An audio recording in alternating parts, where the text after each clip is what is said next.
What's up guys, Artem MMA Analysis here, and by the time that this video comes out, Bellator 278 predictions will be out and my UFC full card predictions will be out, because believe it or not, I've recorded and researched the whole card in one sitting. It has taken me pretty much my whole night. I finish work at 4:30 pretty much every day, and it is now midnight and I'm recording Bellator 279. This is taking me a decent amount of time, but let's just get straight into it, man. I'm sorry that I'm going to be tired, and once again, my Bellator knowledge isn't as good as my UFC knowledge, but I've really got to get these fights out, and this is a very stacked card to finish off the 2 days that Bellator is spending in Honolulu, Hawaii, which is pretty exciting. We've also got 13 belts on this card.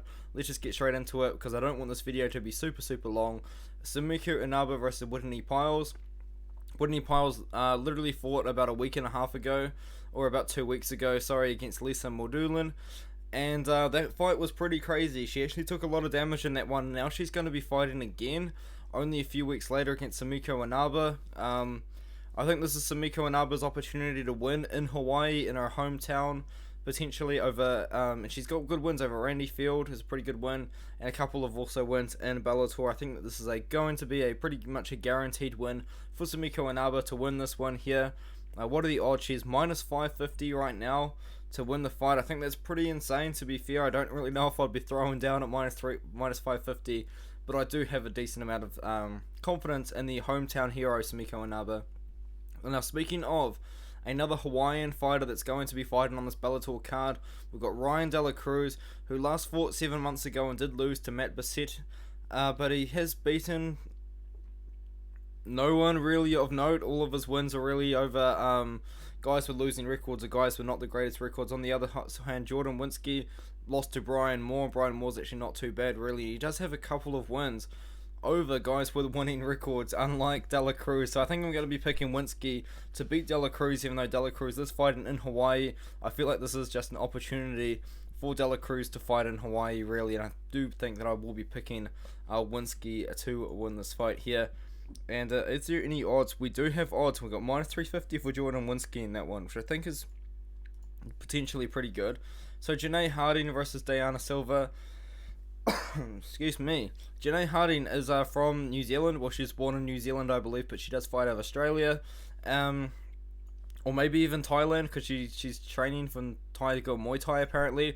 But anyways, you can kind of expect from the fighter from the southern hemisphere, I guess you can expect a pretty good striking from. I can't speak English for this fight, but anyway, my pick is Janay Harding. I think we're going to be getting a decision. She does have a win over Marina Moknatina, who was headlining PFL this weekend, which is pretty crazy. Dayana Silva on a 2-fight losing streak, but it's a very good competition. Blencowe, who is fighting on the main event here, and also Julia Budd, who's pretty good herself as well. I'm going to be going with Janay Harding to get a decision win here in this fight here, and I think she might be. She's a very slight favorite, minus 145. Dayana Silva potentially a live underdog, but I will be going with Harding here. Randi Field versus Maraya Miller. I'm going with Randi Field to win this fight here. She did recently lose to Sumiko Inaba, who was fighting earlier on in the card, and her 2 wins are to losing records, to be fair. And Maraya Miller does have one good win on her record, to a 2-1 girl on her debut, but then since then she did lose to a debuting fighter herself. I'm not picking Maraya Miller to win this fight. I do think Randi Field will get the job done. She has had decent, I guess, experience in the fight in the fight game. She has been in there with Sumiko Inaba, who is a Bellator level prospect, and yeah, that's really kind of it, to be honest. Bobby King really hurt my feelings in his last fight, to be honest. He beat a prospect I was really excited about. I was following Aviv Ghazali.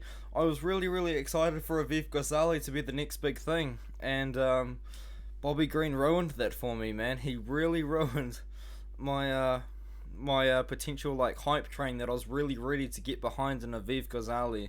Bobby King, he retired him, he TKO'd him, and I really would like to pick Bobby Green because of that, but I will be picking Keone Diggs. He's a little bit younger. He did have a 9-0 record at one point with decent enough wins in Bellator and a regional scene, but he did lose to Daniel Richau by split decision.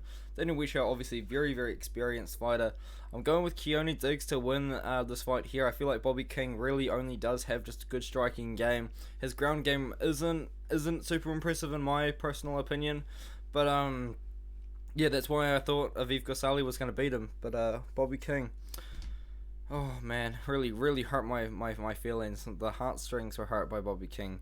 And we've got Bobby King as an underdog, and Keone Diggs sitting about minus 215. I think that's pretty fair. I think Keone Diggs should win this fight here. Two guys that are on a losing streak right now, Yancy Medeiros versus Emmanuel Sanchez. Yancy Medeiros lost to Damir Hadzovic. He lost to Lando Venata, he lost to Gregor Gillespie, and he lost to Daniel Cerrone, so he hasn't actually won for about 4.5 years when he last beat Alex Oliveira, and I don't think that he's going to beat Emmanuel Sanchez. Yes, Emmanuel Sanchez is on a 3-fight losing streak himself, to Jeremy Kennedy, Mads Burnell, and Patricio Pitbull, but those three are very high-level Bellator fighters in my opinion. Plus, Emmanuel Sanchez is the younger guy, and does have a pretty good win. He's got a win over Daniel Weichel, who took the O from Keone Diggs. He does have a win over the undefeated at the time, Taiwan Claxton. I'm going to be going with Emmanuel Sanchez here. He is moving up a weight class here, so potentially Yancy Medeiros could utilize his game with his potential size advantage here, because he is going to be the more natural lightweight. But yeah, I'm going to be going with Emmanuel Sanchez to win the fight. It is worth noting Yancy Medeiros is from Hawaii, so he does get to fight in his Bellator debut in Hawaii, in his hometown, which is pretty cool, I guess. But I'm going to be going with Sanchez, also by decision, as pretty much everyone else in Tapology has him. Minus 300 is Emmanuel Sanchez. That's a little bit wide for me, man. But hey, I've got him to win. Now, a fight to look forward to is Goiti Yamoichi versus Levan Chikali. I love Goiti Yamoichi's fights. He's in so many exciting fights. He really doesn't let me down. I think he's got like 22 submission wins or something absolutely insane like that. 20 submission wins or something like that anyway.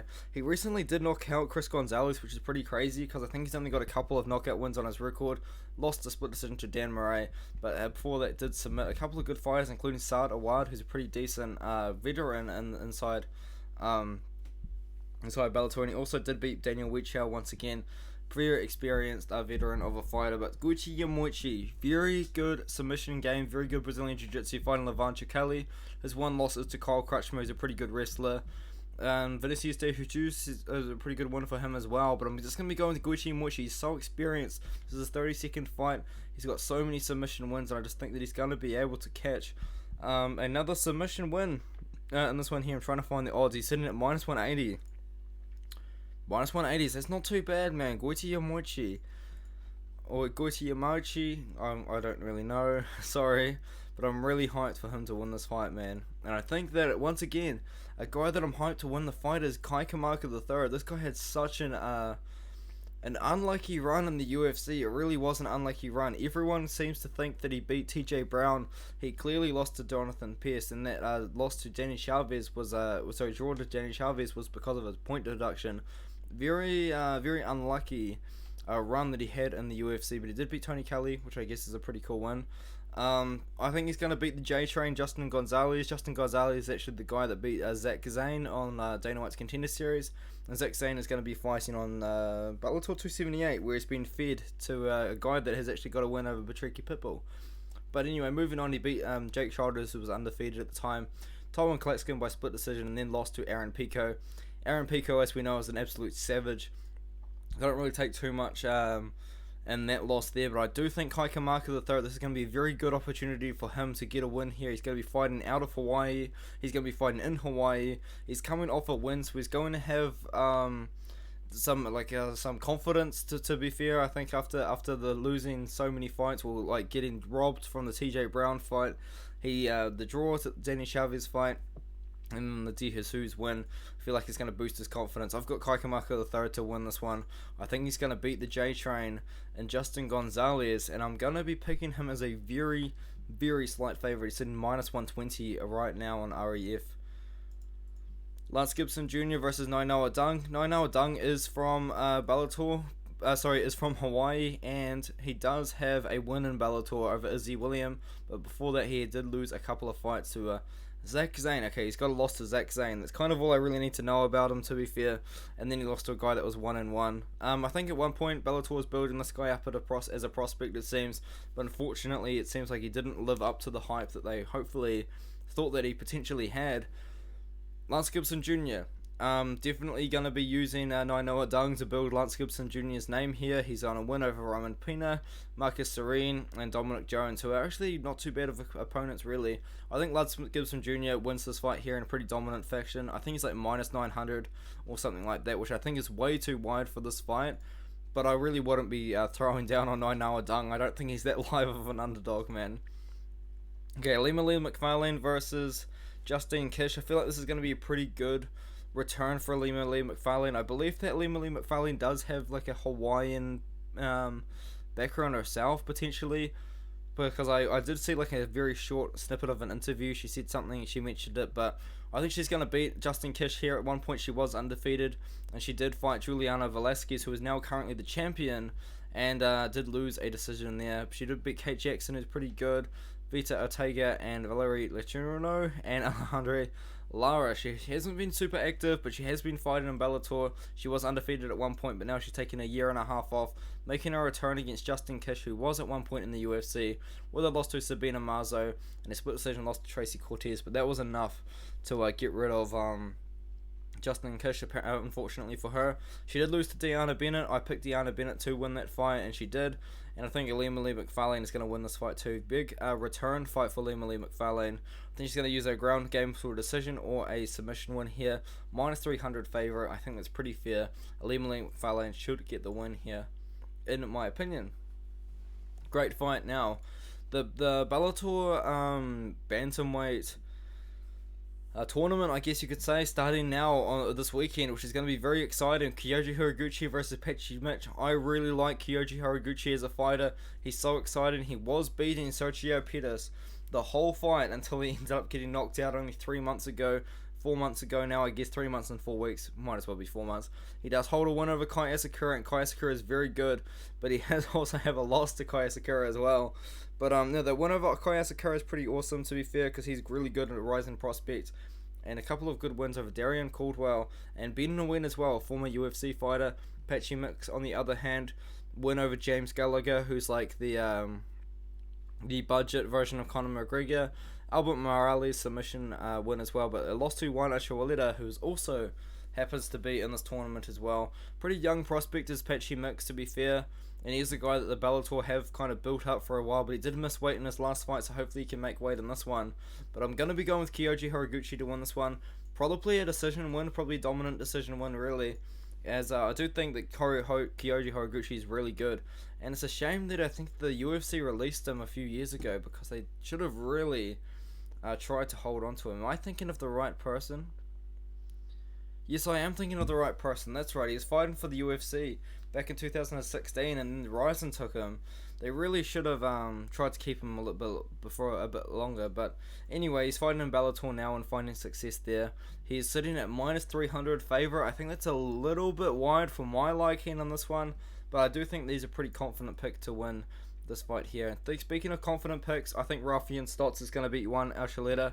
I gave Raufeon Stots such a bad, I was talking so much shit about Raufeon Stots in my early breakdowns, man, because I was going on about how Raufeon Stots was Merab Bashvili's son. I mean, he kind of is Merab Bashvili's son. There's one loss is like a 30-second KO loss to Merab Bashvili by spinning back fist in a fight in front of Dana White as well, where I think that Raufeon Stots was probably expected to win, and Dana White would have signed him if he beat Merab, but he didn't. So now Bellator's picked him up, and he does have a couple of really good wins on his record, including a win over Josh Hill and Magomed Magomedov.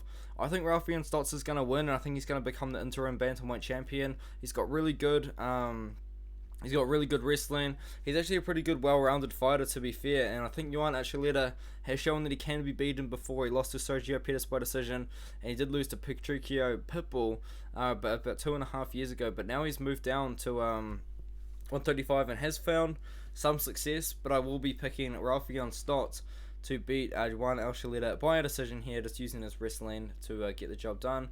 I think he's actually a minus 200 favourite. I think that's actually pretty fair. I feel like I would line Kyoji Horiguchi also around minus 200 as well. But you know what, Raufeon Stots minus 200 I think is pretty fair. And Cris Cyborg, massive favourite here to beat Aline Blencowe. In fact, she beat Aline Blencowe the first time by submission about a year and a half ago. But since then, she has knocked out Dayana Silva and did beat Pam Sorensen by decision. So I guess now in Bellator, she's earned another shot at the title. She's 39 years old. She's older than Cris Cyborg. I think of Cris Cyborg as a very old lady. To be honest, I think Cris Cyborg is a very old opponent. You know what? Aline Blencowe's even older. She's 39 years old. I don't think she's going to bring too much to the table or anything new to the table that Cris Cyborg really hasn't seen before. We've got a very experienced fighter, Cris Cyborg. She lost. Her first loss was to Erica Pyles back in 2005. And Erica Pyles went on to go 3-2, which is pretty crazy. But then she went on a massive win streak, and then she lost to Amanda Nunes back when they made the 145-pound bout in the UFC. But then she got released from the UFC and now has built a name in Bellator. I think she's going to beat Aline Blencowe a second time. The first time she submitted her in the second round. This time I'm going to be picking Cris Cyborg by KO. I really just don't think that Blencowe is going to bring anything that Cyborg hasn't seen before. Very experienced fighter in Cris Cyborg. Blencowe, to be fair, is pretty experienced as well. But what is she going to bring that Cris Cyborg hasn't seen before? I don't think anything, to be honest. I'm going Cris Cyborg by KO in this one here. She's sitting at minus 900 favourite. Very fair, to be honest. I think she's going to be sitting upwards of like minus 1,200 by the time the fight comes around. So yeah, I'm going to be picking Cris Cyborg to win.